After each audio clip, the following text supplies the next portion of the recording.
Hola, ¿qué tal amigos y amigas? Reciban todos ustedes un cordial saludo. Aquí como siempre, invitándolos a ustedes a poder compartir, el poder prestar su atención, su interés a todos estos elementos de la historia, interesantes por cierto a nivel de Colombia. Sandra Liliana Yaya Wilches, ingeniera de sistemas, hace más de 30 años.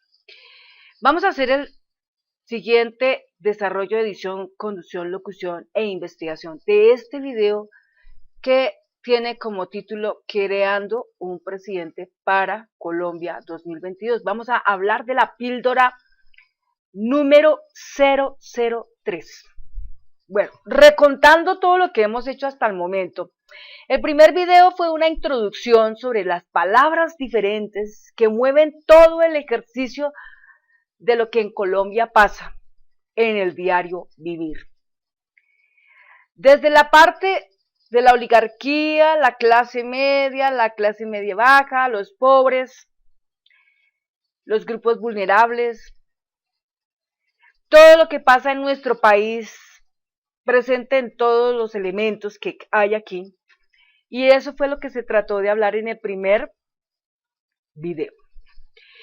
En el segundo video se habló de cómo se inicia toda esta historia política de Colombia, desde la época precolombina, enunciando los nombres de las culturas indígenas que siempre en nuestro país han existido y las que existieron antes de la llegada de los españoles en la época de 1492, contándoles que Cristóbal Colón no fue una persona que descubrió América,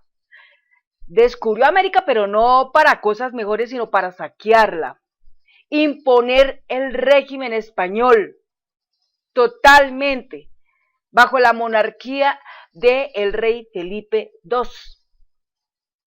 Impusieron en este país, en la Nueva Granada de ese entonces, la Real Audiencia, los cabildos y en la misma manera también, así, vamos mirando, otra cosa que también ellos impusieron fue el Supremo Consejo de Indias, ¿sí? Entonces, Supremo Consejo de Indias, la Real Audiencia de Santa Fe y los cabildos, que eran otros que se usaban. Sucedieron durante ese tiempo, desde el año 1564 hasta 1810, el pase de muchos personajes allí, y muchos de ellos no eran de este país, sino venían de otros países. Es decir, siempre nos han manejado, digamos, desde de otros países nos han manejado y han impuesto sus leyes, sus formas de trabajar, religión, etcétera, etcétera, en este país. Veamos. Increíble, pero vamos aquí a mirar en este video del día de hoy, en la historia de la política de Colombia, el tema de la rebelión de los comuneros. La rebelión de los comuneros puede ser el primer precedente que se sienta en la materia de injusticias. ¿Por qué? Vamos a hablar un poco de eso. El visitador Juan Francisco Gutiérrez de Piñeres reorganizó para esa época las rentas y haciendas públicas. Esto originó levantamientos populares como la insurrección de los comuneros. En el año 1781, una prócer, Manuela Beltrán, rompe el edicto. El edicto era como una especie de cartel que fijaban en las paredes para que todo el mundo tuviera conocimiento de lo que estaba en ese momento pasando allí. Referente a las nuevas contribuciones y dentro de lo que se conoció como la insurrección de los comuneros, un movimiento netamente popular o sea, movido y manejado por pueblo, en donde participaron campesinos, indígenas y mestizos en general. Los comuneros intentaron tomarse en el poder colonial, pero este logró firmar con ellos unas capitulaciones, en las cuales se satisfacen varias de sus reivindicaciones. Las capitulaciones fueron desconocidas por el virrey Manuel Antonio Flores de esa época. Un grupo de comuneros bajo el mando de otro prócer, José Antonio Galán, volvió a sublevarse ante el incumplimiento de esas capitulaciones. Ya vamos para allá. Pero bien, pronto fueron apresados. El 2 de febrero de 1782, Galán fue ahorcado junto con los otros jefes comuneros. Sus cabezas, manos y pies fueron expuestas en las plazas públicas de la capital virreinal y en otros pueblos.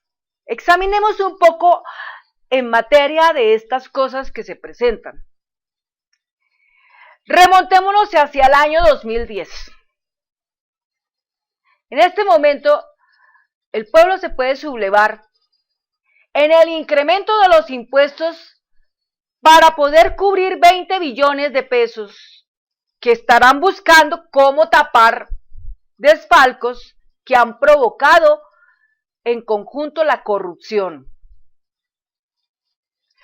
Por esa razón es que se levantan movimientos populares compuestos por campesinos, por personas vulnerables, por desalojados, por desplazados, por familiares de personas desaparecidas, masacradas o asesinadas en circunstancias oscuras, por el mal manejo de la justicia social, como el caso de la niña Embera Chamín, de 11 años, que fue violentada salvajemente, por el niño de 15 años que asesinaron o mataron en un desalojo en Suacha, propinándole un tiro de gracia en la garganta. No solamente se trata aquí de hablar de la historia, de lo que pasa con Colombia, políticamente. Se trata de que con los hechos que sucedieron en la historia, nosotros revisemos cuidadosamente que algo está sucediendo con todo ello, y es como si estuviéramos hablando de un retroceso. Es como si estuviéramos diciendo aquellos hechos tan terribles, tan abominables, tan bárbaros que se presentaron en esas épocas, que obvio, por esas épocas no existía ni la internet, ni las redes sociales, ni la gente se sublevaba por el gran temor que a esa época existía. Pero si revisamos, hoy están sucediendo cosas terribles que nos remontan a esas épocas. Vamos a hablar de algunas como esas. Por ejemplo, el líder social que asesinaron en Tarazana, los paramilitares, que lleva no sé cuántos días expuesto a la intemperie su cuerpo para que los buitres, qué sé yo, lo maten, pero también como una manera de sentar el poderío que ellos tienen. Si observan detenidamente esa situación que está pasando allá, ¿de dónde viene siendo remontada? De lo que pasó cuando José Antonio Galán se sublevó.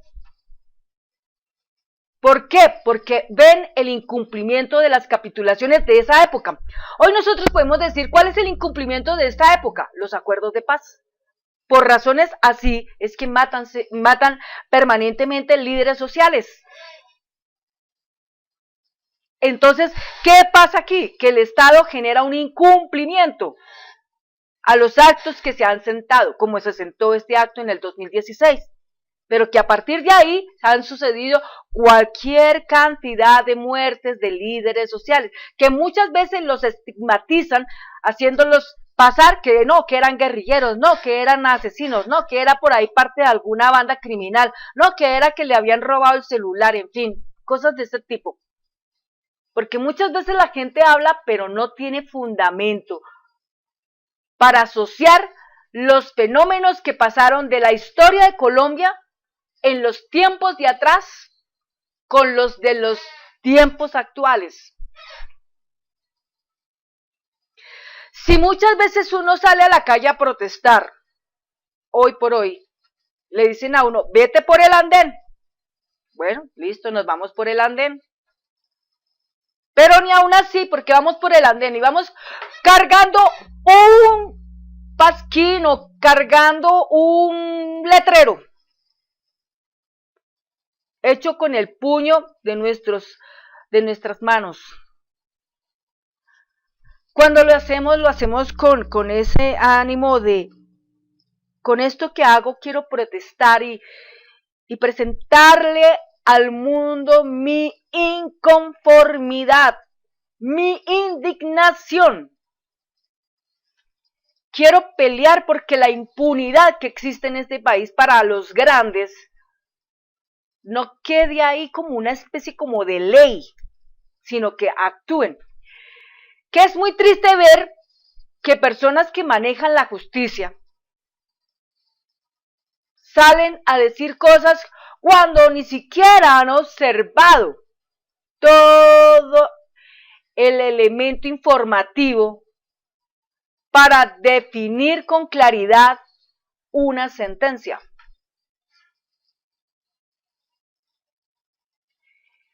Los paramilitares, cuando hacían sus actos macabros, como el caso de la masacre del Salado, hicieron uso de cosas del pasado. Llevar a todos los personajes a una plaza principal y activar allí ejecuciones. Cosas de barbarie. En épocas actuales, la gente tal vez está muy altamente, pero muy altamente lejana de la historia de Colombia y de pronto pudiera pensar, uy, terrible esto en este tiempo, uy, no, qué cosa tan genial, tan tenaz, ¿no? Pero no se dan cuenta que todo lo que están actuando ahí, estos personajes, es producto de la historia, es producto de algo que tomaron de la historia. No es nada nuevo, es algo de la historia. La manera como ejecutaban históricamente a las personas que se sublevaban, a las personas que no estaban conformes con nada de lo que se hacía en la nación. Pero en esos tiempos era mucho más drástico, era mucho más fuerte. Porque, por ejemplo, Manuela Beltrán, ella fue ejecutada públicamente. Y el señor José Antonio Galón también lo fue, públicamente ejecutado. Y lo más triste es que, aparte de ser ejecutado, en la plaza principal, sus cabezas, sus manos, sus pies, exhibidos públicamente ahí como una manera de representar el poder, como una manera de representar que el que se siga sublevando, a sí mismo le pasará. Ahora yo opino lo siguiente. Hoy por hoy, tomando eso que está allá de la historia y trayéndolo aquí a nuestro presente, el ejército, el ESMAD, les dan poder para actuar. Pero lastimosamente, como en un comentario que yo decía, nuestro ejército glorioso se está convirtiendo en nuestro ejército doloroso, porque están actuando de una manera como si el pueblo no fuera el pueblo que ellos tienen que defender con sus armas, soberanía, sino lo contrario, el pueblo que ellos tienen para poder atacar. ¿Por qué lo atacan? Porque están ellos llevados, motivados por una mente macabra, por una mente que simplemente les mueve sus pensamientos y no los deja ser libres. Muchas veces porque o hay tanta manipulación o simplemente podemos pensar que hay temor, hay miedo. Y todos son llevados por temor o miedo. En fin. Entonces, aquí, en este punto, si hablan ellos de que hay unas capitulaciones, las capitulaciones en cierta manera estaban favoreciendo. Pero claro, como siempre, al principio dicen las cosas como son, pero debajo de cuerda siempre van a buscar cómo romper los acuerdos, como pasa con Colombia aquí, en este tiempo. Hacen un acuerdo de paz y supuestamente sí, lo firman y todo, muy chévere, genial, la paz llegó a Colombia. Pero no, está disfrazado, porque debajo de todo eso que viene después, asesinatos, masacres, desplazamientos, desapariciones y un reguero de muertos tenazmente. Entonces ahí con esto uno ajusta que la rebelión de los comuneros es el principio de la sublevación, es el principio de la insubordinación, es el principio de la emancipación, de la insurrección. Partiendo de ahí, nos damos cuenta que cada vez que hay un levantamiento popular, es porque siempre detrás hay un acto de injusticia social. Bueno, amigos, amigas, eso ha sido todo en este video. Espero les haya agradado. Espero sus comentarios y aquí seguiremos pues plasmando más cosas respecto a la historia de la política de Colombia. En el anterior video que se hablaba sobre la época precolombina y todo esto, sobre la parte de la conquista y la parte colonial, pues ahí voy a tratar de resaltar a través de la descripción del video, un video que los remonte a conocer los hechos de lo que pasó con Cristóbal Colón, que realmente es bueno que se enteren, aquellos que no están enterados, que se enteren que Cristóbal Colón no vino aquí a las Américas a descubrirlas, no, sino vino a descubrirlas y a saquearlas, que es diferente, pero que la gente debe de saber esas verdades, no más. Muchas gracias y que tengan un bonito día. Hasta pronto.